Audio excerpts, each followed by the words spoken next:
साधु साधु साधु। नमो तस्स भगवतो अरहतो सम्मा सम्बुद्धस्स। नमो तस्स भगवतो अरहतो सम्मा सम्बुद्धस्स। नमो तस्स भगवतो अरहतो सम्मा सम्बुद्धस्स। साधु साधु साधु। हम लोग पिछले कुछ देशनाओं के साथ में हम कुछ देशना देखे हैं दृष्टियों को लेकर। बहुत सारी देशनाएं देखी हैं दृष्टियों को लेकर, और ये दृष्टियों को लेकर मैंने ये देशना क्यों आरंभ में बतानी चाहिए, क्योंकि धर्म के मार्ग की शुरुआत कहाँ से होती है? सम्यक दृष्टि से होती है। ओके, अधर्म की शुरुआत हो जाती है मिथ्या दृष्टि से। ओके, अधर्म की शुरुआत कहाँ से होती है? मिथ्या दृष्टि से। और धर्म की शुरुआत सम्यक दृष्टि से होती है। इस कारण से हम लोगों को क्लियरली पता होना चाहिए कि सम्यक दृष्टि क्या है और मिथ्या दृष्टि क्या है। ओके, लेकिन जनरली संसार के सभी प्राणियों के जो भगवान के शासन के बाहर के लोग हैं, उनमें जितनी भी दृष्टियाँ हैं वो अपने अपने तरीके से दृष्टियाँ आती है, लेकिन वो दृष्टियों को धारण करने के बाद में मतलब ऐसा विश्वास उनके भीतर आ जाता है। अगर उन दृष्टियों को लेकर किसी ने थोड़े से भी बात कही तो उसको बहुत गुस्सा आता है, क्रोध आता है कि हाँ हमारे इसके ऊपर विरुद्ध बोला है। तो आदि रूप से मतलब उसको कहते हैं दिट्ठी दुपरा मट्ठी बोलते, मतलब ऐसी दृष्टि उसको बांध लेते हैं कि जिसको उस दृष्टि को खोलना, किसी को उसको क्लियरली समझा देना बहुत मुश्किल होता है। वो उस दृष्टि को छोड़ नहीं सकता है ना। अगर किसी ने समझो कि आत्मा परमात्मा को लेकर अलग अलग ऐसे दृष्टियाँ बनाते हैं, फिर अगर उसके ऊपर कोई ऐसी उंगली उठा देता है, कोई गलत नहीं है वैसा नहीं है, तो कैसे वो तिलमिला उठते हैं लोग, है ना। तो ये होती है दुपरा मट्टी, मतलब क्या होता है, सच्चाई समझने आने के बाद में भी उस दृष्टि को लेकर और ऐसे आसक्त तो होते हैं कि उनको भी पता नहीं चलता वही दृष्टि उनका उपादान बन गया। और जिस उपादान के कारण वे लोग कैसे संसार में बंध गए, संसार भव चक्र में बंधे हैं, उनको पता नहीं चलता। इस कारण से हम लोगों ने अनेक तरीके से प्रवचन सुने हैं सम्मा दिट्ठी सम्यक दृष्टि सूत्र को साथ साथ अब मिथ्या दृष्टि से जुड़े इस ब्रह्मजाल सूत्र को भी हम देख रहे हैं। तो ब्रह्मजाल सूत्र में हम लोगों ने अभी तक 44 प्रकार की मिथ्या दृष्टियाँ देखी है ना। अलग अलग तरीके से मिथ्या दृष्टियाँ हम लोगों ने देखी है।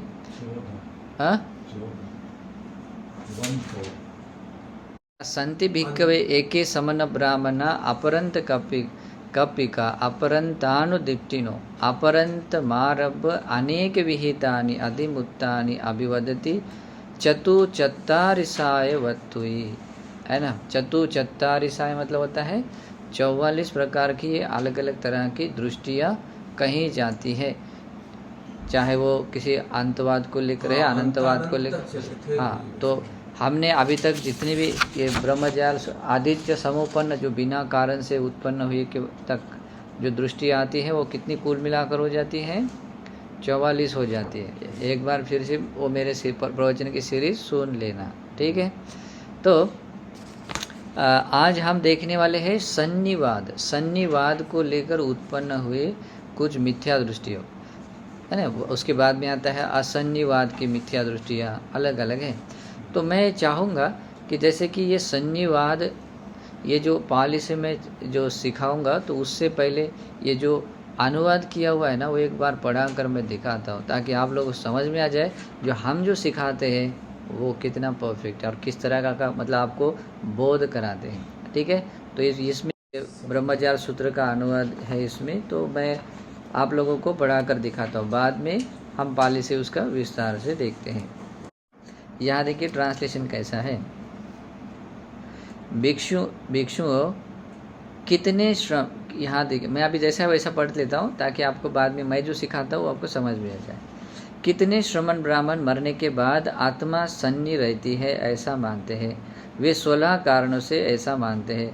वे 16 कारणों में से ऐसा क्यों मानते हैं? मरने के बाद आत्मा रूपवान, रोग रहित और आत्म प्रतीति यानी संज्ञा प्रतीति के साथ रहित, आरूपवान और रूपवान आत्मा होती है। न रूपवान न अरूपवान आत्मा होती है। न आत्मा शांत होती है, आत्मा अनंत होती है। आत्मा शांत और अनंत होती है। आत्मा न शांत न अनंत होती है। आत्मा एकात्म सन्नी होती है। आत्मा नानात्म सन्नी होती है। आत्मा परिमित संज्ञा वाली होती है। आत्मा अपरिमित संज्ञा वाली होती है। आत्मा बिल्कुल शुद्ध होती है। आत्मा बिल्कुल दुखी होती है। आत्मा सुखी और दुखी होती है। आत्मा सुख दुख से रहित होती है। आत्मा अरोग और संगी होती है। तो ये 16 है। अभी मैंने ये आपको अनुवाद कार्य मतलब जो किया हुआ है इसको मैंने पढ़कर बताया। आपको कुछ समझ में आया है? कोई एक बात समझ में ऐसा बताओ मुझे, कुछ समझ में आई? आत्मा दुखी भी होती है। हाँ अभी इसमें बताया ना। ओके तो मैं अभी ओरिजिनल पाली टेक्स्ट में जैसा अभी उसकी कैसे क्या क्या व्याख्या है वो बताऊंगा, ठीक है। इससे आप लोगों को समझ में तो आ जाए कि क्या कैसे हैं, ठीक है। तो इसमें भगवान बुद्ध क्या कहते देखिए। भगवान कहते हैं संति भिक्खवे एके समन ब्राह्मणा उद्धमा घातनिका। भगवान कहते हैं उद्धमा घातनिका सन्निवाद। इसका मतलब भगवान कहते भिक्षु यहाँ कुछ एक ऐसे श्रमण ब्राह्मण है जो मरणोपरांत अपने खुद के मरने के बाद में जो आत्मा को लेकर या लोक को लेकर कुछ संज्ञा जगाने वाले, संज्ञा नहीं कि अपना कुछ ओपिनियन, अपना कुछ ये बताते हैं, कुछ लेबल देते हैं कि हाँ ये ऐसा है करके, ऐसे सन्निवाद वाले दृष्टि वाले बनते हैं। उद्दमा घातनं सन्नि अत्तानं पन्य पेंती 16 सही वत्तुई। और ये जो अपने मतलब मरने के बाद या मरणोपरांत जो आत्मा के बारे में जो संज्ञा प्रकट करते हैं, संज्ञा के बारे में बताते हैं, वे 16 कारणों से ये संज्ञाएं प्रकट करते हैं। 16 ऐसे कारण है, वस्तु है जिनसे मरणोपरांत उस आत्मा को लेकर वो अपनी संज्ञा प्रकट करते हैं। ओके तो इसमें तेज भुंतो समन ब्राह्मणा किमागम किमारभ उद्दमा घातनिका सन्निवादा। भगवान कहते हैं वे जो कुछ श्रमण ब्राह्मण है वो किस बात को लेकर, किस बात को मूल करके अपने मरने के बाद में आत्मा या लोक को लेकर जो ऐसी संज्ञा प्रकट करते हैं या संज्ञा को लेकर अपना आत्मा को लेकर ऐसे आत्मा है करके ऐसी दृष्टि वाले बन जाते हैं। उद्दमा घातनं सन्नि अत्तानं पन्य पेंती 16। ऐसे ये 16 कारण आने के पीछे क्या कारण है, क्या मूल बात आई है कि जिस कारण से वे मरणोपरांत जैसे आत्मा को इस प्रकार से कुछ संज्ञाएं देते हैं, जो 16 आकार से 16 प्रकार से वो संज्ञाएं वो देते हैं। हर व्यक्ति मतलब एक ही आदमी 16 प्रकार नहीं, वो एक हो सकता है, 2 हो सकता है, या एक अलग अलग ऐसे, ठीक है। तो वो 16 आकार, ठीक है। आप समझ में आया, इतना समझ में आया कि आत्मा से जुड़ी जो भी बातें हैं, कुछ व्यक्ति अपने मरने के बाद में जो आत्मा का जो अस्तित्व और उसकी बातें हैं उसको कैसे करते हैं, कुछ ना कुछ संज्ञाएं देते हैं।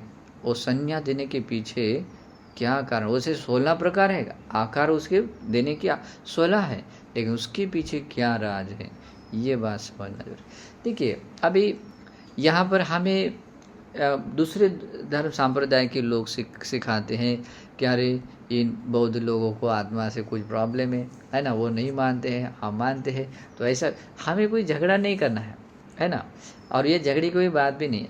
एक्चुअल में आत्मा इस शब्द का शब्दशः जो अर्थ है वो एक्चुअल में क्या है पता है? जो बात या जो चीज़ जो सचेतन में या जो भी चीज़ों में आती है, जो चीज़ नित्य ध्रुव शाश्वत और हमेशा रहती है, क्या है? नित्य ध्रुव शाश्वत हमेशा रहती है, उसको आत्मा कहते हैं। लेकिन इस संसार में जो कुछ भी उत्पन्न होने के स्वभाव का है वह क्या है?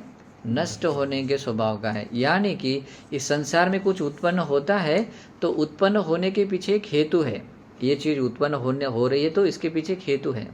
ये हेतु है इसलिए ये चीज़ है। अगर ये हेतु नहीं है तो ये भी नहीं है। इसका मतलब ये जो चीज़ है जिसको आप नित्य ध्रुव मान रहे हैं, ये होने से ये हो रही है, ये न होने से ये नहीं है, तो ये नित्य ध्रुव कैसे होगी? ये नित्य ध्रुव नहीं है। ये जैसे कि अगर पेड़ है तो छाँव है, पेड़ नहीं है तो छाँव नहीं है। तो उस छाँव को लेकर हम कैसे बोल सकते हैं कि छाँव नित्य ध्रुव शाश्वत है? क्योंकि वो भी हेतु प्रत्यय से उत्पन्न, उसको उत्पन्न होने के पीछे एक हेतु है ना। इस कारण से भी भगवान बुद्ध क्या कहते हैं?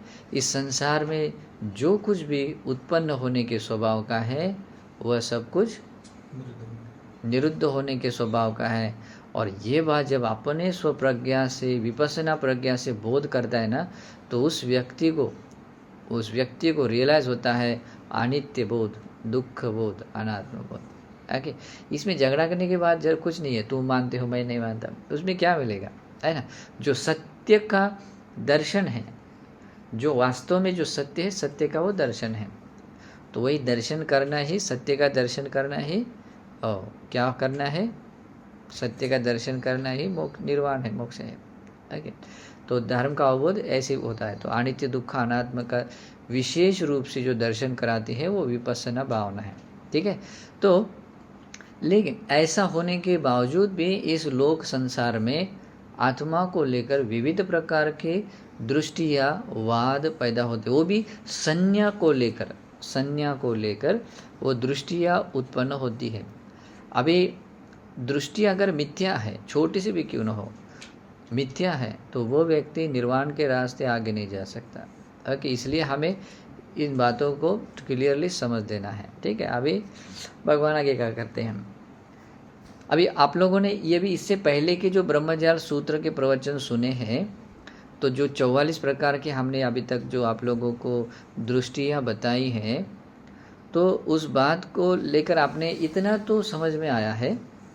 कुछ लोगों ने अपने ध्यान समापत्ति के आधार पर अपने ध्यान समापत्ति को प्राप्त किया, प्रथम ध्यान, द्वितीय, तृतीय, चतुर्थ ध्यान को पाया, और चतुर्थ ध्यान पाने के बाद में अपने पुव्य निवासानुसति ज्ञान या दिव्य चक्षु ज्ञान आदि को ज्ञान को लेकर, ज्ञान के आधार पर जो देखा, जो जाना, जो समझा, उसी बात को उन्होंने प्रकट किया। लेकिन उनके ज्ञान की, उनके उस क्या बोलते हैं, ध्यान के स्तर पर दिव्य चक्षु या पूर्व जन्म को देखने की जो क्षमताओं की एक लिमिटेशंस होने के कारण वो भले ही वो बात बताते हुए कहते थे कि हम ऐसा जो कह रहे हैं उसके पीछे क्या कारण है, हम ऐसे किसी ने बोल दिया ऐसा नहीं कह रहे, तंग किससे, तो उसका क्या कारण है। वो देखता है कि मैं स्वयं, मैं उस लोक में ऐसा ऐसा था और वहाँ पर ऐसे ऐसे मैंने देखा, मैंने जाना, समझा, उसके आगे और कुछ नहीं। ठीक है, इस कारण से उस लोग जो इस तरह की जो हमने अभी तक 44 प्रकार की दृष्टियाँ देखी है।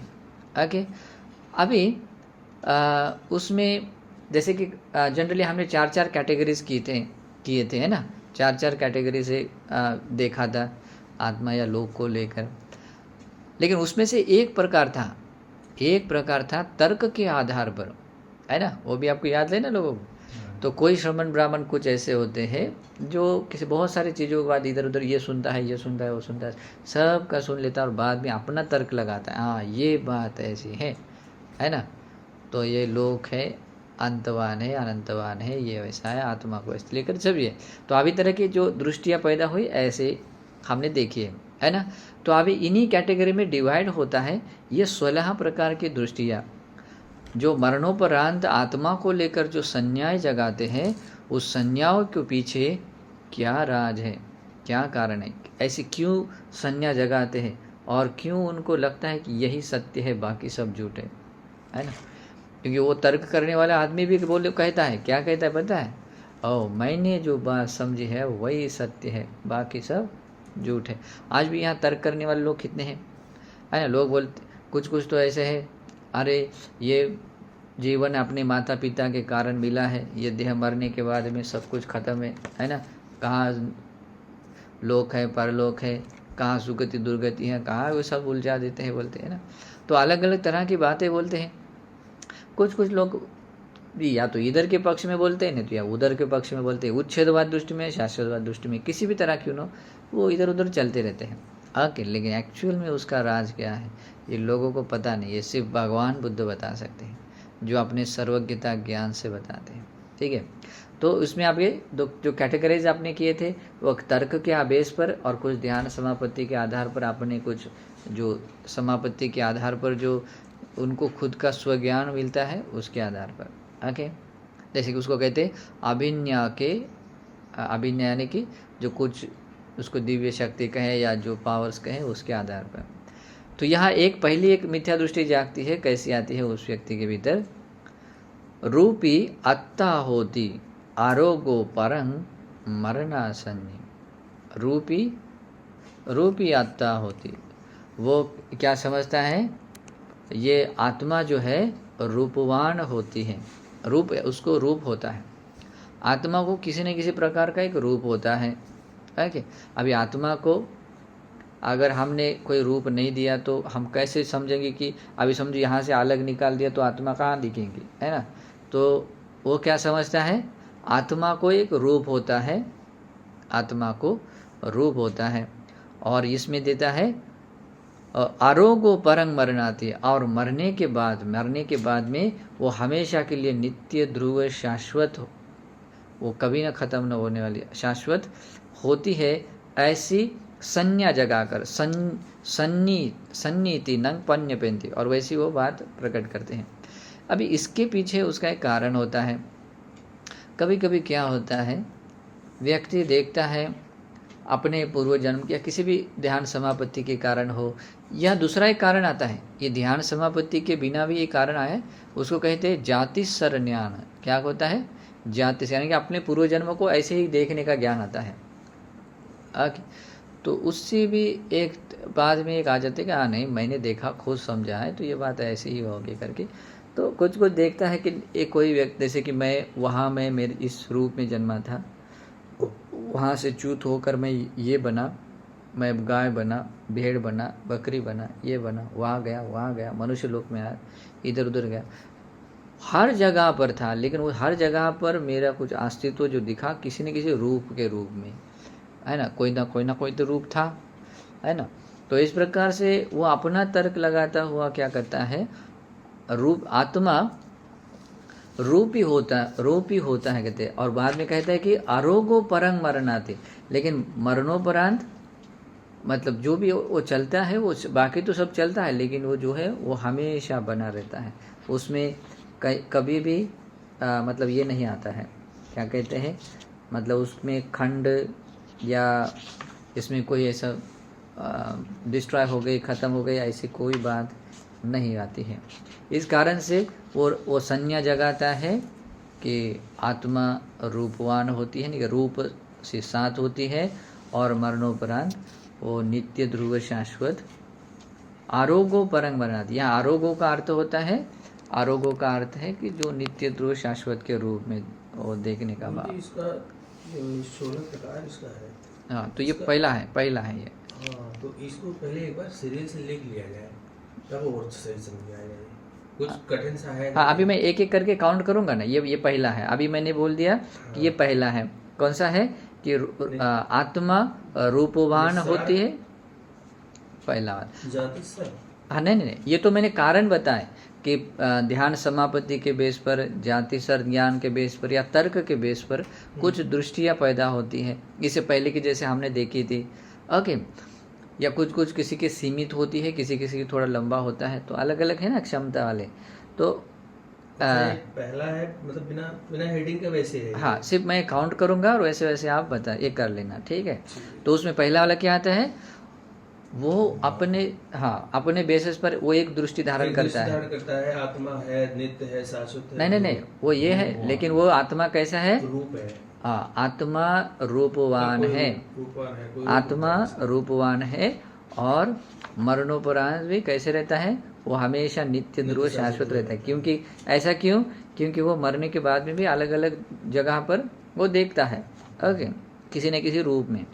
इस कारण से बाद में आता है ये पहला वाला पन्य पेंती, और ये जैसा वो देखता है ना वैसे वो दूसरों को बताता भी, प्रकट भी करता है, मानता भी है। ये संज्ञा उत्पन्न करता है कि आत्मा रूपवान है, और वो नित्य पर मृत्यु के बाद में नित्य ध्रुव शाश्वत है। आज भी देखिए, ये कुछ कुछ, अभी उनका नाम लेना अच्छा नहीं है, लेकिन कुछ लोग ऐसे बोलते हैं मरणोपरांत हमेशा के लिए वो या तो इधर चला जाता है, वहाँ कौन बन जाता है, उनके पास में चला जाता है और फिर वहीं रह जाता है ना, ऐसा है। तो ये वो कुछ कुछ लोगों का तर्क होता है, कुछ लोगों का थोड़ा सा अपना ध्यान समापत्ति, अपना सीमित ज्ञान, आंशिक ज्ञान, लोगों में चले जाते हैं अपने को शाश्वत ध्रुव ऐसे मान लेते हैं। हाँ, ठीक है। दूसरा वाला है आरोपी आत्ता होती आरोगो परंग मरणाती, और लेकिन उसके बाद में किसी किसी का ये होता है, किसी किसी का मतलब ऐसा तर्क है या कोई ऐसी बात होती है, या समझो देख लेता है कि अरे ये शरीर तो मतलब जैसा है कि वैसा तो नहीं चलता, लेकिन शरीर में ऐसा कोई अस्तित्व नहीं देख सकते हैं, मतलब शरीर तो यही छूट गया, इसको जला दिया, ज़मीन में गाड़ किसी ने खा लिया, कुछ हो गया, जैसा भी है, लेकिन दूसरे किसी भावलोक में, किसी संसार लोक में, वहाँ पर अपना ही अस्तित्व है।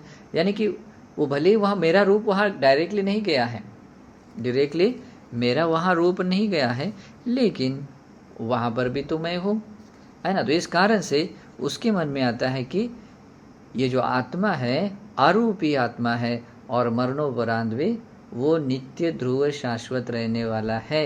ये संज्ञा जगाकर वो दूसरों को बताने वाले कुछ श्रमण ब्राह्मण होते हैं, ओके। तो अरूपी संज्ञा वो ऐसे जगाते, जैसे कि कोई व्यक्ति अभी आरोपी आत्मा आरोपी है ये देखने के पीछे उनको एक ऐसा होता है, कोई व्यक्ति ध्यान समापत्ति को प्राप्त आता, चतुर्थ ध्यान नहीं, उसके ऊपर का जो ध्यान आता है उसका ध्यान कहते हैं आकाशानंचायतन ध्यान। और उस ध्यान को लेकर देखा जाए तो वो अगर उस दुनिया से आता है या किसी आता है तो उसको पृथ्वी आप तेज वायु धातु का अस्तित्व दिखाई देगा क्या? नहीं, वहाँ सिर्फ मनो में जो भी है जिसको चित्त है उस तरीका का ही अस्तित्व दिखाई देगा। आरूप ब्रह्मलोक में रूप का अस्तित्व दिखाई देता है क्या? और उसको अगर अपने वो ध्यान की स्थितियों के अनुसार अगर उस जगह को अगर देख लेता है तो उसके मन में बस एक ही चीज़ आती है, क्या आती है? ये तो, इसको तो रूप है ही नहीं ये आत्मा है लेकिन उसको तो रूप है ही नहीं, है ना। तो ये आत्मा कैसी, आत्मा कैसी है? आत्मा आरोपी है, आत्मा आरोपी है, और वो मरणोपरांत, अगर मैं मर जाऊंगा, अभी तो मुझे ये शरीर मिला है, लेकिन ये मरणोपरांत, जैसे कि मेरे पहले मैं वहाँ था और मुझे मेरा आत्मा में रूप नहीं था, लेकिन अभी मैं यहाँ हूँ और मेरे अपने देखा कि मुझे तो ये रूप मिला है, लेकिन अगर मरणोपरांत ये रूप भी नहीं होगा, क्योंकि मैं वहाँ से तो वहाँ रूप नहीं दिखा था। तो मरने के बाद में ये आत्मा कैसी है? आरोपी है ना? नहीं, नित्य ध्रुव शाश्वत वाली है, ठीक है, नित्य ध्रुव शाश्वत वाली है, लेकिन उसे पहले ही वो जान लेता है कि आत्मा आरोपी है, ठीक है। तो ये दूसरा कारण है, आप समझ में आए? पहला एक रूपी वाला है, तो सेकंड वाला आरोपी वाला। अभी उसको इस व्यक्ति को भी इस प्रकार की संज्ञा जगाकर मिथ्या दृष्टि धारण करने वाले की के टाइप्स भी 2, 3, 4 प्रकार आ सकते हैं। कौन कौन सा? जैसे कि एक तर्क के बेस पर भी हो सकता है या ध्यान समापत्तियों को प्राप्त करके भी। जैसे आज की भाषा में, जैसे कि अभी उनका नाम लेना अच्छा नहीं, जो दाढ़ी वाले बाबा है जो फेमस है, वो भी क्या बोलते हैं कि इस तरीके से बोलते हैं कि शून्यता की व्याख्या करते हुए जहाँ कुछ भी नहीं है, जहाँ कुछ भी नहीं, जिसको आप कुछ क्या कहें कि इसको किस तरह का नाम दिया जाए, है ना। एक तरह का आरोपावचर लोक धातुओं का कोई स्वभाववाद बोलता है, लेकिन उसको मुक्ति मोक्ष बोलता है, अमृत बोलता है, निर्वाण बोलता है, लेकिन वो क्या है? आंशिक तर्क मात्र है। उनको ध्यान समापत्ति का लेश मात्र नहीं था, लेकिन वो ध्यान के नाम से बहुत फेमस आदमी है, ठीक है। तो ऐसा भी हो जाता है। आप लोगों को नाम बताना अच्छा नहीं लगता, क्योंकि कभी कभी अच्छा नहीं लगता है, ठीक है। तो इसमें तर्क के बेस पर भी ये दृष्टि पैदा होती है, और जैसे कि ध्यान समापत्तियों के बेसिस पर भी होती है। ध्यान समापत्ति के बेसिस पर कोई व्यक्ति अपना दिव्य चक्षु और दिव्य पुव्य निवासानुसति ज्ञान, पूर्व जन्म को देखने का ज्ञान इस बेस पर कर देता है, ठीक है। किसी को आंशिक होता है, किसी को थोड़ा सा ज़्यादा होता है, ठीक है। तो ये दूसरा कारण है।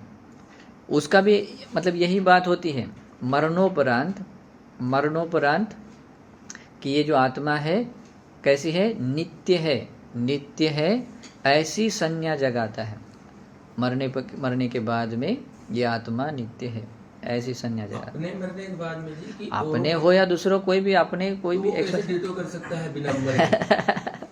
हाँ, लेकिन ध्यान करके कि मैं रूपी था पहले। हाँ, तो अपना हो या कोई भी क्यों हो, मरणोपरांत अपना भी मरने के बाद मैं ऐसे ही बनूंगा करके बने कहेगा ना। अभी मैं भी मरने के बाद वहाँ जाऊंगा तो यही कहेगा, है ना। तो दूसरों की मृत्यु को लेकर भी यही बात कहेगा। तो इस कारण से वो ऐसी दृष्टि जगाता है, ठीक है। तो संज्ञा जगाता, ये संज्ञा धारण करने वाली ये मिथ्या गलत तरीके से जो संज्ञा जगाकर दृष्टि पैदा करते हैं, ये 16 प्रकार है, ठीक है। तो उसको बोलते हैं सन्निवाद को लेकर जगाए हुए मिथ्या दृष्टि। बाद में किसी को आता है रूपीच अरूपीच आत्ता होती, और किसी को ये लगता है कि आत्मा रूपवान भी है और अरूपवान भी है ना। मतलब ऐसी संज्ञा जगाता है ना, कि आत्मा कैसी रूपवान भी है अरूपवान भी है। तो एक तरीके से जैसे कि कुछ लोग देखते हैं कि कोई ना कोई, जैसे किसी न किसी योनि में किसी की जगह पर जब ये करता है, क्या बोलते हैं, जन्म लेता है, तो कोई ना कोई रूप मिलता है, तो उसको रूप के रूप में लेता है कि शरीर आत्मा है। और जब अपना देह छोड़कर परलोक में किसी मतलब या किसी न किसी परलोक में किसी सीमांत का इसमें जाता है, जैसे कि अरूपावचर लोक से कहीं भी एक सीमा आती है जहाँ पर उसको वो दिखाई देता है कि या इसके आगे कुछ भी नहीं है, 4 धातुओं का अस्तित्व नहीं है, ये जो दिखाई देता है ना, तो ये अरूपावचर लोक में ऐसा ही है। तो इस कारण से इसको भी एक ध्यान समापत्ति के बेस पर भी और तर्क के बेस पर भी ये दृष्टि जागती है। और क्या जगाता है?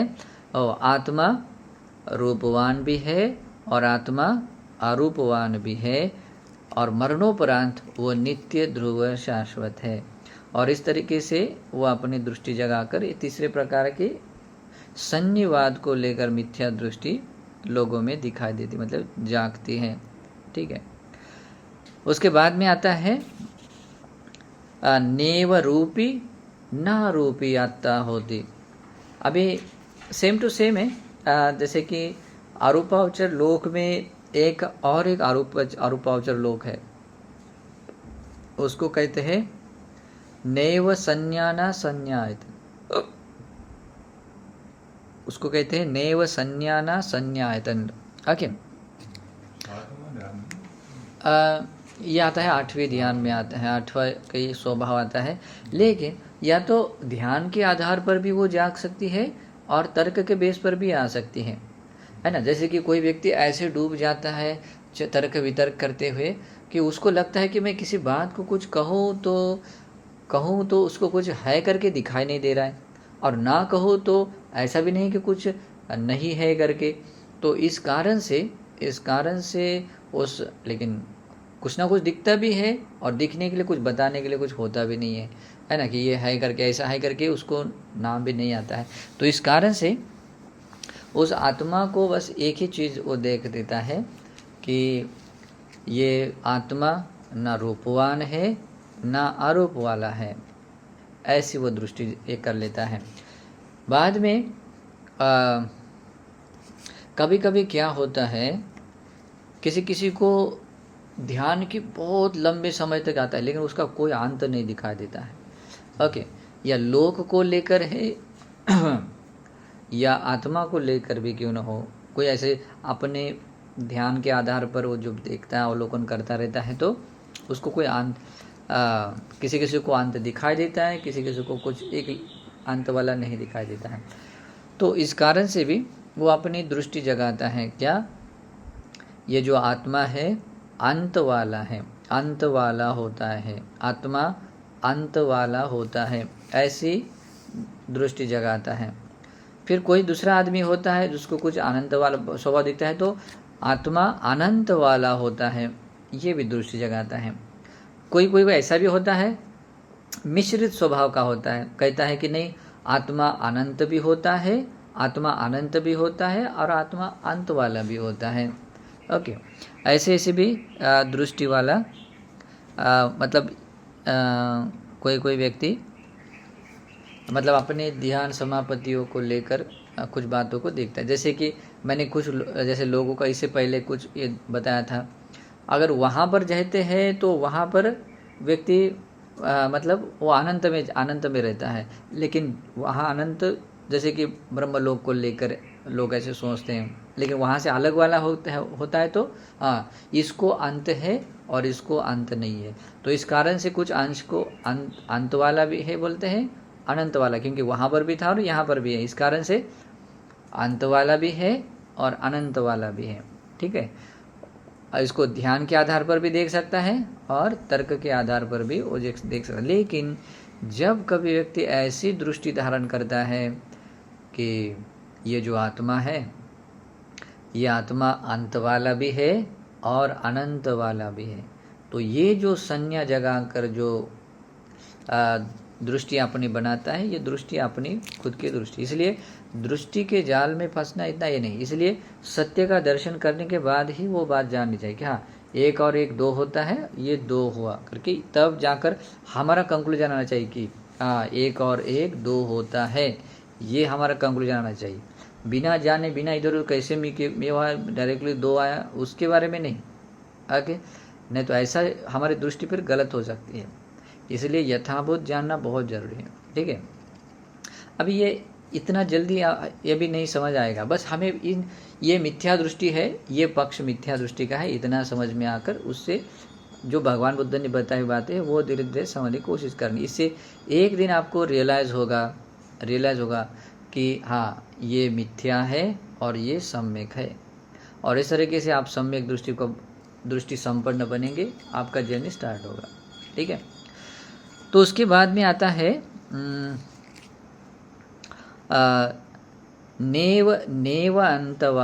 नेवंतवा नानंतवा अत्ता होती। कुछ लोगों के तर्क में या किसी बात को लेकर ऐसे आता है, वो कहता है कि ये आत्मा न अंत वाला है और न अनंत वाला है। मतलब उसको थोड़ा सा कन्फ्यूजन होता है, मतलब अंत वाला है कहेंगे तो वो भी नहीं, उस कंक्लूजन पर नहीं आ पाता है, तो इसलिए कहता है कि न ये अंत वाला है और न अनंत वाला है, क्योंकि अनंत वाला पक्ष में देखता है तो उसको भी कहीं एक सीमा दिखती है, और अंत वाला इसलिए कहता है कि न अनंत वाला, और अंत वाला है कहेंगे तो उसको भी वो अंत वाला मतलब कोई ना कोई वो दिखता है, तो कहेगा कि न ये अंत वाला है न अनंत वाला है। तो ऐसी भी एक दृष्टि आत्मा को लेकर जागती है, और इस कारण से वो संन्यवादी मिथ्या दृष्टि व्यक्ति बनता है। ओके, उसके बाद में एक आता है एकत्व सन्नी अत्ता होती। अब ये आता है दूसरे ध्यान की अवस्था पर। ओके, एकत्व सन्नी वाला, इसमें तर्क नहीं आता है, इसमें तर्क नहीं आता है। जैसे नहीं, एकत्व सन्नी वाला ये आता है हाँ शायद तीसरे ध्यान पर, बराबर तीसरे ध्यान की स्थिति में आता है। तो जैसे कि वह फल लोग हैं या शुभकिन्न लोग हैं, है ना, तो उनको सिर्फ एक ही नाम आता है उसको, और मतलब वहाँ बहुत सारे प्राणी हैं, बहुत सारे प्राणी, मतलब ऐसे कीड़े मकोड़े जैसा प्राणी नहीं, प्राणी मतलब जो भी जिसमें सचेतन है, अपने कर्म के अनुसार ध्यान अवस्था के वहाँ जन्मा हुआ, वहाँ सभी लगते हैं, लेकिन सबको एक नाम रहता है, उनको दो नाम नहीं रहता है। तो इसलिए एकत सन्नी आत्ता होती है। और जब अपने इधर उसको देखता है ना, तो कहता है कि नहीं, आत्मा को सिर्फ एक ही नाम है, आत्मा को सिर्फ एक ही नाम है ना, जैसे शुभ किन्न है, वे फल आदि है, तो ये एक ही नाम है, वहाँ रहने वाले सभी ये है।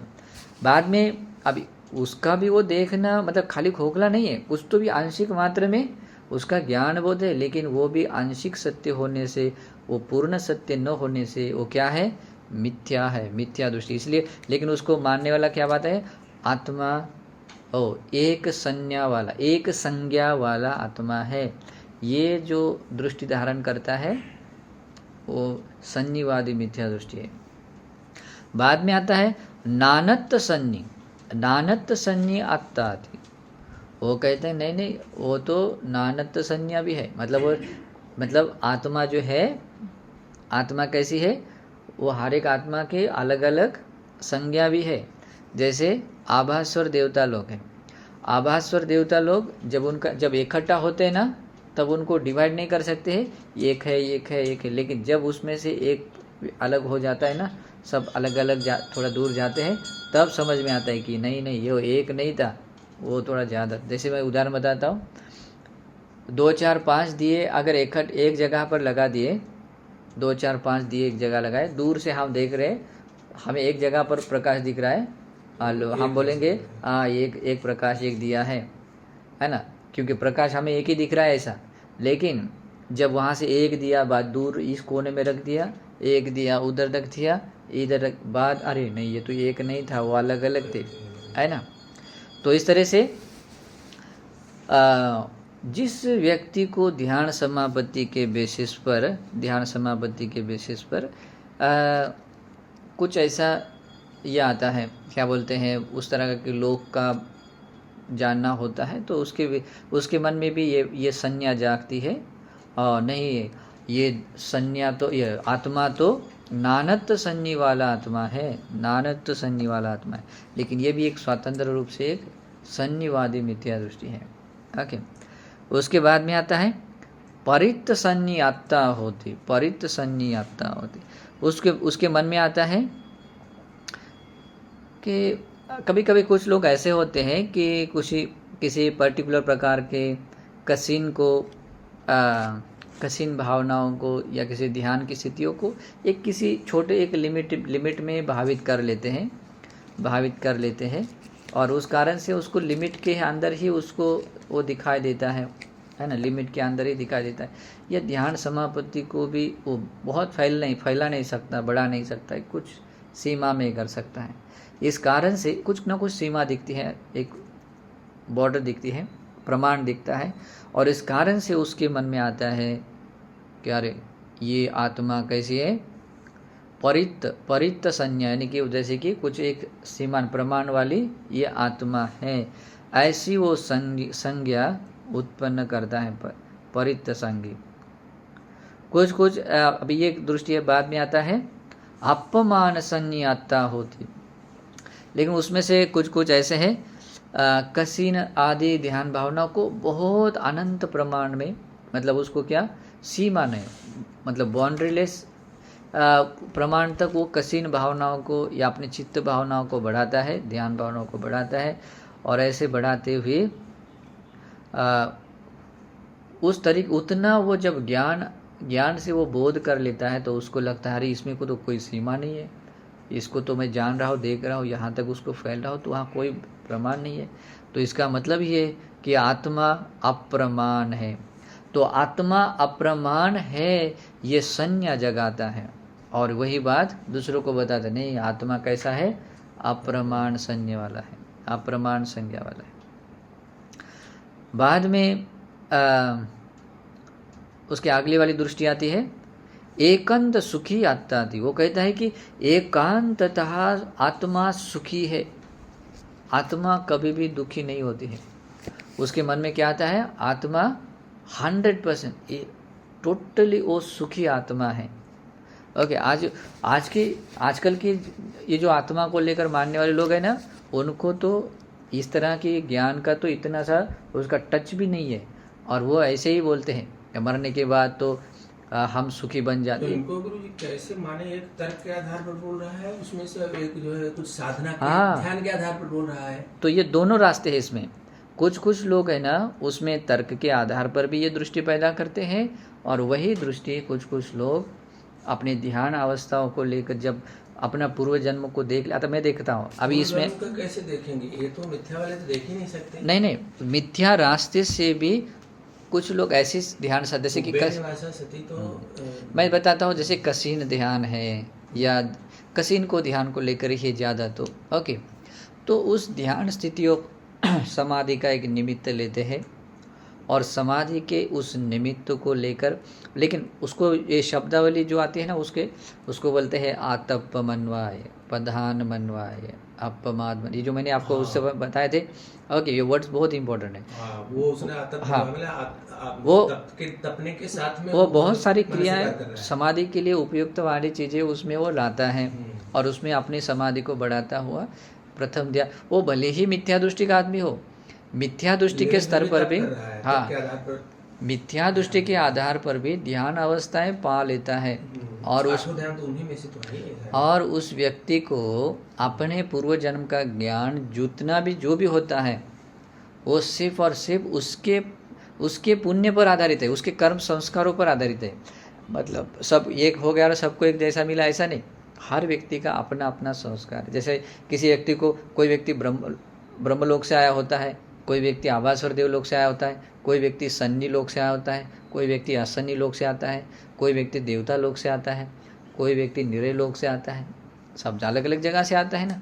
तो अपनी अपनी, इसलिए अब यहाँ एक रहता है एकांत सुखी, एकांत रूप से सुखी आत्मा है, ऐसी जो वो दृष्टि करता है ना, तो उसके बारे में आता है। देखिए, तीक चतुर्थ ध्यान भूमि निबद्धानंग दिस्वा एकांत सुखी। तीसरा ध्यान, चौथा ध्यान के आधार पर जो व्यक्ति अपना देह छोड़ देता है और उस लोक में उत्पन्न होता है, तो तीसरा और चौथे ध्यान में कौन कौन से लोक में उत्पन्न होता है आपको लोग पता है? मुझे लगता है तीसरा ध्यान के बाद में आते हैं, पहले ब्रह्मलोक के आप लोगों को नाम पता है? ब्रह्म पारिसज्य, ब्रह्म पुरोहित, महाब्रह्मा, ये प्रथम ध्यान वाले। उसके बाद में आता है उसके बाद में कौन सा है? परित शुभ, अपमान शुभ, आबस नहीं, आबस्सर, मतलब ये दूसरे ध्यान के आता है, तो आबस्सर तक आता है। फिर तीसरे आबस्सर लोक से ऊपर के आता है, वो तीसरे ध्यान में आता है। वेहा फल है ना, शुभ किन्न, परित शुभ, अपमान शुभ, वेह फल, ये कैटेगरी, और उसके ऊपर के आते हैं। ओके, तो आदि तीसरे और चौथे ध्यान में जो व्यक्ति अपना देह छोड़कर उस लोक में उत्पन्न होता है, और उस लोक से आया हुआ जो व्यक्ति है, यहाँ पर वो प्रधान वीर्य करता हुआ ध्यान समापत्ति को पा लेता है, और उस ज्ञान को देखता है कि नहीं, मैं तो वहाँ पर जहाँ से आया हूँ, ये आत्मा तो कैसा है, एकांततः सुखी है, इसको दुख नाम की कोई चीज़ है ही नहीं। मतलब वो जिस दुनिया से आता है और जिस तरीके से उस मतलब जिस भूमि लोक को, जीव सत्व को देखता है, और वो समझता है कि नहीं, आत्मा कैसा है, एकांततः सुखी है। लेकिन वो भी क्या है, आंशिक ज्ञान होता है, और उस आंशिक ज्ञान के बेसिस पर मिथ्या दृष्टि अपनी एक संज्ञा जगाता है। इस कारण से संन्यवादी मिथ्या दृष्टि उसमें उत्पन्न होती है। कौन सी? कि आत्मा एकांततः सुखी है। एकांततः सुखी मतलब 100%, 100% उसमें सुख है। बाद में आता है एकांत दुखी। वो ऐसा ये करता है, एक आयक्ति होता है, ये आत्मा एकांततः दुखी है। अभी ये जो एकांत दुख कहाँ पर है वंगिश बताइए? एकांततः दुख कहाँ होता है? दुर्गति नरक लोक में, और खास करके निरय लोक में। वहाँ सुख नाम की चीज़ मिलेगी क्या? नहीं।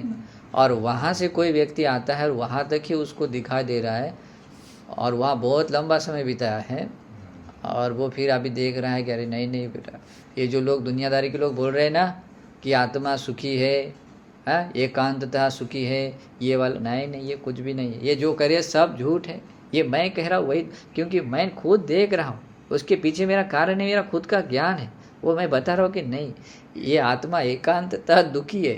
ओके, और इस तरह का ये संज्ञा जगा कर अपनी मिथ्या दृष्टि को जगाता है। कितना अद्भुत है, समझ में आ रहा है ना? ऐसा भी होता है। उसके बाद में आता है सुख दुख की आत्ता थी। दूसरा कोई श्रवण ब्राह्मण, कोई भी ऐसा 100% जो इस तरह के से अपने ध्यान समापत्ति को बढ़ाता हुआ है ना, आज की भाषा में किसी सुख नरक भी देख लेता होगा वो भी, सौरभ भी नहीं, उसमें सुख दुख आता है मनुष्य लोक के लिए। मनुष्य लोक में सुख दुख है कि नहीं? हाँ, प्रेत लोक में भी सुख दुख है, असुर लोक में भी सुख भी है दुख भी है, दोनों मिश्रित है।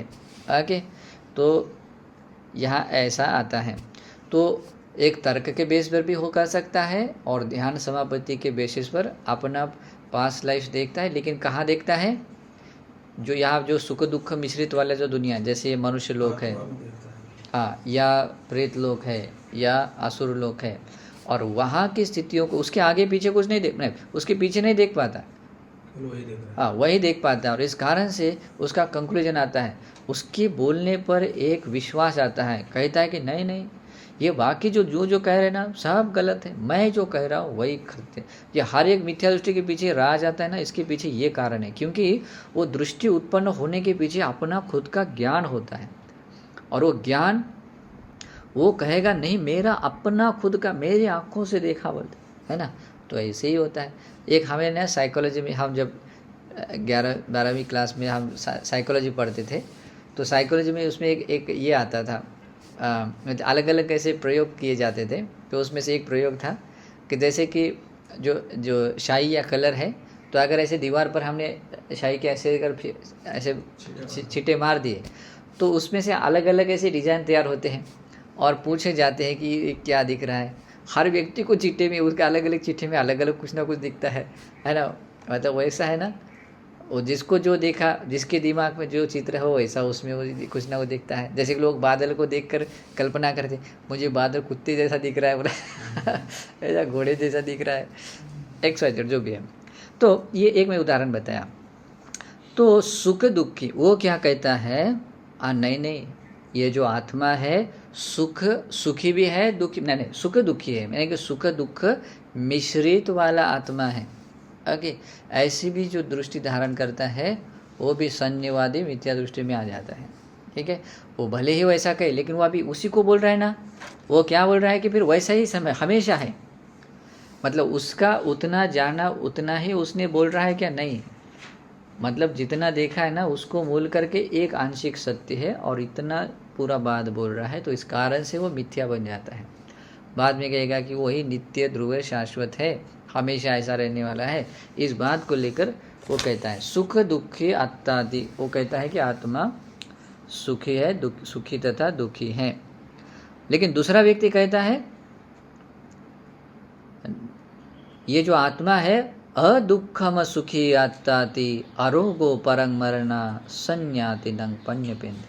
वो कहता है कि नहीं नहीं, ये जो आत्मा है वो अदुखम सुखी, मतलब अदुख असुख वेदनाओं के साथ में, मतलब उसमें वो जो क्या कहते हैं, वो जो आत्मा जो अनुभव कर रहा है, आत्मा जो कुछ अनुभव करता है वो अदुख असुख है, मतलब उसमें सुख भी नहीं है दुख भी नहीं है। लेकिन वो ये नहीं कह रहा है कि दुख नहीं है या सुख नहीं है, तो ये बस इतना ही होता है कि अदुख असुख वेदना। तो अदुख असुख वेदना कहाँ पर आती है आप लोग पता है? ध्यान की चौथी अवस्था में आती है ना। आप लोगों को सिखाया ना, ध्यान की चौथी अवस्था में। तो चौथी अवस्था में, तो ध्यान की चौथी अवस्था में जो अपना देह छोड़ता है, तो उसी प्रकार के दुनिया में पैदा होगा, उसी प्रकार के दुनिया में पैदा होगा, है ना। तो वो दुनिया जैसे कि ऊपर वाले शुभ किन्न वहद फल आदि जो ये है ना, तो वहाँ पर आता है अदुख, उसमें दिया है वेह फल देवेशु निबद्धमानं दिस्वा। आप अपने ध्यान क्षेत्र से आधार पर अगर वहाँ से रिटर्न आया हुआ होगा, यहाँ पर ध्यान अवस्था को बढ़ाता है अपने दिव्य चक्षु से और अपने पूर्व जन्म के ज्ञान से जाता, ट्रैवल करता हुआ वहाँ तक जाता है और वहाँ जाकर देखता, अरे यहाँ पर तो ये जो मैं जो वहाँ रह रहा हूँ, वहाँ जो मेरे मतलब जो भी मैं मेरा जो नाम आता है ना, ये आत्मा की संज्ञा के 3 स्टेप आता है। इसमें मैं, मेरा और ये नित्य ध्रुव शाश्वत होना, उसको बोलते हैं आत्मा। ये 3 चीज़ें जब इकट्ठा होती है ना, तो ये मतलब क्या होती है, सत्य से बिल्कुल विलुप्त बनने वाली बात होती है। तो वहाँ वो देखता है कि हाँ ये तो वहाँ तो मैं ऐसा था कि यहाँ पर तो ना सुख है ना दुख है, अदुख असुख संवेदनाओं के साथ वेदनाओं के साथ मैंने यहाँ इतना लंबा समय बिता, इसके पीछे कुछ नहीं है, इसके पीछे कुछ नहीं है। यानी कि आत्मा 100%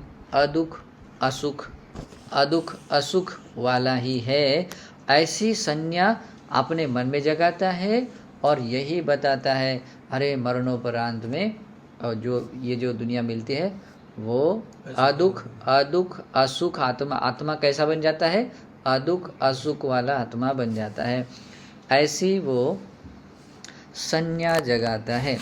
ओके, तो भगवान कहते इमे ही खोते भिक्खवे समन ब्राह्मणा उद्दमा घातनिका सन्निवादा उद्दमा घातनं सन्निहत्तानं पन्य पेंडिंग सोल से वत्व। भगवान कहते भिक्षुओं, वे जो श्रमण ब्राह्मण है जो मरणोपरांत जिस तरह की जो सन्निवाद यानी कि इस प्रकार की संज्ञा जगाकर दृष्टियाँ धारण करते हैं, तो मरणोपरांत आत्मा को लेकर जो ऐसी संज्ञा जगाने वाली दृष्टियाँ धारण करते हैं, इन्हीं 16 आकारों से ये सन्निवाद मरणोपरांत की सन्नी वाली दृष्टि है वो उत्पन्न करते हैं और दूसरों को भी बताते हैं, पन्य पेंती दूसरों के सामने प्रकट करते हैं।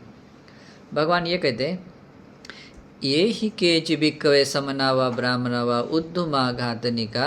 भगवान कहते भिक्षुओं, जितने भी श्रमण ब्राह्मण है जो इस तरीके से मरणोपरांत आत्मा को लेकर जो सन्निवाद से जुड़े मिथ्या दृष्टि अपनाते हैं, उद्दुमा घातनं संज्ञात्तानं पन्यपेति, ये जो मरणोपरांत आत्मा को इस प्रकार की संज्ञा वाला ये संज्ञा करके जो इस प्रकार से प्रकट करते बताते हैं, सभ्यते वे सभी इमे हेव 16 से वत्व, इन्हीं 16 प्रकार के आकारों से बताते हैं। एते संगवा अन्यतरेन नथी तो वैदा, इन 16 आकारों में से किसी एक होता है, नहीं तो इन्हीं में से कोई 1-2 इधर का होगा, इसके बाहर का कोई भी मतलब ऐसा ये सन्निवाद दृष्टि उत्पन्न नहीं होती है। देखिए ये ज्ञान सर्वज्ञता ज्ञान से भगवान कैसे देखते हैं, ये दुनियादारी में ऐसे उत्पन्न होता है, लेकिन भगवान जो सब कुछ देखते हैं, सब कुछ जानते हैं, इस तरीके से सारे इस सन्निवादी दृष्टियाँ जितनी भी 16 प्रकार की दृष्टियाँ उत्पन्न होती है उसके सारे राज को भगवान जानते हैं। और भगवान इतना ही नहीं, भगवान कहते हैं तैदं भिक्खवे तथागतो बजानाति, भगवान कहते हैं इस बात को तथागत बुद्ध सब कुछ जानते हैं, अपने सर्वज्ञता ज्ञान से पहचानते। और कैसे जानते हैं, इमे दिट्ठि ठाना, ये दृष्टि मतलब उत्पन्न होने के स्थान हैं, एवं गहिता, ये दृष्टियाँ इस प्रकार से धारण की जाती है, एवं परामट्ठा, और इन्हीं दृष्टियों में ऐसे कोई व्यक्ति मतलब ऐसे बंध जाता है, मतलब उसमें आसक्त तो हो जाता है, एवं गति का, और इसी दृष्टियों के कारण उस व्यक्ति की ऐसी गति हो जाती है, एवं गति का भवंती एवं अभिसंपराय, और इसी प्रकार से आपने इन्हीं दृष्टियों के कारण अपना देह छोड़ने के बाद इस प्रकार की आपने संसार जर्नी परलोक में ऐसे ऐसे बनने वाले बनते हैं। भगवान सब कुछ जानते हैं। और इतना ही नहीं, भगवान कहते हैं तंच तथागतो भजन, भगवान कहते हैं वह बात तो भगवान जानते ही है, ये जो कह गया ततोच उत्तरी तरंग पर जाना, भगवान तो उससे आगे का भी भगवान जानते हैं। तो आगे का यही बात है, भगवान उसके आगे की बात जानना का मतलब क्या पता है? सम्यक दृष्टि से वो दृष्टि को भी जानते हैं, वो ये सारी चीज़ों को जानते हैं, लेकिन उसके निरोध को भी जानते हैं, और उस दृष्टियों के निरोध की ओर ले जाने वाली प्रतिपदा को भी जानते हैं, जो एकांतता मोक्ष का मार्ग है। ऐसा राज है। इसलिए भगवान बुद्ध कहते हैं ततोच उत्तरी तरंग पर जानाति, तथागत तो उससे भी आगे की बात अपने सर्वज्ञता ज्ञान से जानते हैं। तंच पजानंग न परामर्श, लेकिन भगवान ऐसे सब कुछ जानते हुए भी भगवान में कहीं कोई क्लेश नहीं है, भगवान में ऐसी कोई आसक्ति क्लेश नहीं है। और अपरामर्श तो चस पच्चत तन्नेव निबुति विदिता, और इसी कारण से कहीं कोई क्लेश न होने के कारण भी भगवान एकदम क्या कहते हैं, निक्लेश होने के हेतु प्रत्यय से ही भगवान उस निर्वाण को अनुभव करते हैं, निर्वाण का बोध करते हैं। विदिता यानी कि निर्वाण को वो जानने वाले बनते हैं। और साथ में भगवान वेदना को वेदनानंद समुदयंच अर्थंगमंच, वेदनाओं के समुदय को भी जानते हैं, वेदनाओं के अस्तगमन निरुद्ध होने के स्वभाव को भी जानते हैं, वेदनाओं के म्यांदर का आस्वाद को भी जानते हैं, वेदनाओं के आदिनव को भी जानते हैं। जैसे कि वेदनाओं का आदिनव क्या है? अनित्य, दुख, अनात्म। वेदनाओं का आस्वाद क्या है? वेदनाओं का आस्वाद है उसमें सुख सोमनस से मिलता है। ओके। अर्थंगम क्या है? हेतु के निरुद्ध होने से वेदना भी निरुद्ध हो जाती है। और उसका समुदय क्या है? उसका हेतु होने से वो भी उत्पन्न होती है। जैसे स्पर्श होती है तो वेदना भी होती है, स्पर्श नहीं है तो वेदना भी नहीं होती। ये क्या है? अस्तगमन। और वेदनाओं के निस्सरण को भी भगवान यथाभूत जानते हैं। वेदनाओं का निस्सरण क्या है? वेदनाओं में जो निस्सरण है, उस वेदनाओं में जो छंद राग का दूर हो जाना है, जो सभी आसक्ति तृष्णाओं का जो छंद राग बोलते हैं उसको, जो उसका दूर हो जाना है, वो निस्सरण है, जिसमें निर्वाण कहते हैं। ओके। ये होने के बाद निर्वाण ही होता है। भगवान यथाभूतं विदित्वा, इसको यथाभूत जानकर अनुपादा विमुक्तो, बिल्कुल उपादान विरहित भगवान उस विमुक्त अवस्था को पाए हुए हैं। आगे अनुपादान में तो भिक्खवे तथागत हो, तथागत ऐसे उपादान विरहित जहाँ संपूर्ण छूट जाता है, ऐसे विमुक्त भाव को तथागत जानते हैं। और ये बात, ये दुनियादारी का कोई बात नहीं जान सकता। इसे कहते भगवान इमे खोते भिक्खवे धम्मा गंभीरा दुर्दशा। भगवान कहते भिक्षुओं, यही वे धर्म है जो बहुत ही गंभीर है, दूरदर्शनीय है, दुरनुबोधा, अवबोध करने में बहुत कठिन है। ये बाकी दुनियादारी को समझ में नहीं आएगी। संता पनिता, जो बहुत ही संत ऊंचे दर्जे का है, प्रणीत है। अतक्कावचरा, तर्क के भी परे जाकर बोध कराने वाले। निपुणा पंडित वेदनिया, बिल्कुल एक ज्ञानी पंडित व्यक्तियों के द्वारा ही उसको अनुभव कराने वाला धर्म है। ये तथागतो स्वयं अभिज्ञा सच्चिकत्वा पवेदिति, जो कि तथागत ने उसको स्वयं अभिज्ञात कर, साक्षात्कार कर आप लोगों को ये बताया है। तथागत ये बताते हैं। और ये ही तथागतस्य यथाभूतं वर्णं सम्मा वदमानवदे। और कोई व्यक्ति इस बात को अगर जानता है, समझता है, तथागत के गुणों को देखता है और इन गुणों के अनुसार अगर ये बात बताता है कि तथागत ये जानने वाले हैं, तो भगवान बुद्ध कहते हैं वो व्यक्ति भगवान के सही गुणों को देखने वाला, समझने वाला, यथाभूतं वर्णं सम्मा वदमानो, सही तरीके से भगवान के गुण बताने वाला वो बनता है वदेयुम, और वैसा ही वो मतलब करने वाला हो, है ना। तो इस तरीके से ये सन्निवाद को लेकर उत्पन्न होने वाली 16 प्रकार की मिथ्या दृष्टि का इसमें वर्णन है। समझ में आया?